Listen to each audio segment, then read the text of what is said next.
ये हम दीदी की शादी के लिए घर से रवाना हो चुके थे और रास्ते में ये मेरी मामू की लड़की है जो मेरे कंगन को पता ही नहीं क्या ही करने की कोशिश कर रही थी। कभी चूस रही थी, कभी खेल रही थी उससे। और फिर हमने चाय मंगाई, चाय पिया, कुरकुरे चिप्स एंजॉय किया, इधर उधर की बातें की, गाड़ी मोटर देखे, खिलाया अपनी बहन को। इसी के साथ जब मैं दीदी के घर पहुंची तो मुझे बहुत गुस्सा आया कि मैं इतने सारे सूट भर के लाई हूँ, मैं पहनूंगी कब, क्योंकि सारे फंक्शंस ख़त्म हो चुके थे। बच्ची को चाहिए संगीत और मेहंदी बची थी। तो मैंने मूड को ठीक करते हुए एंजॉय किया, जो कि दीदी ने ठुमके लगाए, ये गलिया चौबारा, और फिर बाद में इन दीदी ने मुझे मायूस कर दिया। ये काफ़ी इमोशनल हो चुकी थी, इनकी आँख में आंसू था जिनको देख के मेरी भी आँखें भर आई थी। फिर मैंने कहा छोड़ो, दीदी की डांस को एंजॉय करती हूँ। फिर दीदी ने अपनी स्माइल से मेरे दिल को जीत लिया था। फिर दीदी ने 1 2 3 नहीं बहुत सारे पोजेस किए जो कि फ़ोटोशूट में ज़रूरी थी। फोटोग्राफर ने बहुत सारे पोजेस बताए दीदी को, दीदी ने किया, हम भी इंजॉय कर रहे थे। दीदी ने बहुत सारी नौटंकियाँ की। काफ़ी मज़ा आ रहा था। और फिर पारी है पापा जी की, मतलब मेरे मौसा जी की, दुल्हन के पापा। उन्होंने डांस करके माहौल ही बदल दिया था प्रोग्राम का। अब बनारस है तो ये डांस तो बनता है। ये दीदी के पापा और भैया।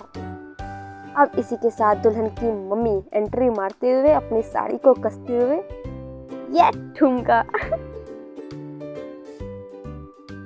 अब डांस को एंजॉय करते हुए लगी मुझे भूख। पता चला खाना ख़त्म हो गया है, तो मैं रसगुल्ले से काम चला रही थी। मुझे भूख लगी थी, मैं क्या ही करती, मैं इसी से काम चलाई, क्या कर सकती थी। खैर, फिर उसके बाद इमली घोटान, क्या कहते हैं आप लोगों के यहाँ, मेरे यहाँ तो इमली घोटान कहते हैं। नहान के बाद ये सब हुआ। फिर कथा, आंटियों ने बहुत सारे गाने गाए, ढोलक, हमने भी काफ़ी एंजॉय किया। जीजा जी, जी हाँ, ये है मेरी जीजा जी।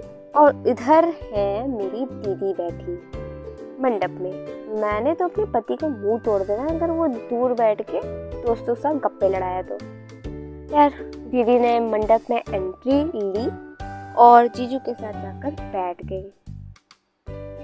खैर, उनकी जोड़ी काफ़ी मस्त लग रही थी, मस्त मस्त क्या बोलती पब्लिक। और अब इधर हम अपने भाई को परेशान करते हुए, बेचारा बहुत गुस्सा हुआ था, उसकी नींद टूट रही थी, बेचारा थका हुआ था ना। खैर, ढेर सारी मस्ती के बाद अब समय था दीदी की विदाई का। दीदी ने गिफ्ट्स कलेक्ट किए और उसके बाद विदाई। हम सबकी आंखें भर आई थी, बहुत रोना आ रहा था, मन नहीं कर रहा था दीदी को छोड़ के जाने का। मन किया कि जीजू आप घर जाओ, दीदी यही रहेंगी। खैर, दुल्हन की मम्मा भी, आई मीन माई मौसी, काफ़ी रो रही थी वो। यह है दीदी की बेस्टी। अब बचपन का साथ है, क्यों नहीं रोना आएगा। कमेंट्स में बताना कौन कौन अपनी बेस्टी की विदाई पर ऐसे रोएगा। हालांकि मैं भी रोऊंगी, लेकिन फिलहाल अभी मुझे हंसी आ रही है। मेरी बेस्टी पता नहीं कैसी बंदरिया से लगेगी। अब फाइनली दीदी उतर रही थी सीढ़ी से, जैसे तैसे उसकी रोने रुकी थी, पर फिर से उन्होंने रोना स्टार्ट कर दिया था। और अब विदाई के लिए भाइयों ने गाड़ी को धक्का दिया। आसपास सभी लोग काफ़ी इमोशनल थे। ढेर सारी मस्ती के बाद बुरा लग रहा था कि कितनी जल्दी ये वक्त बीत गया था।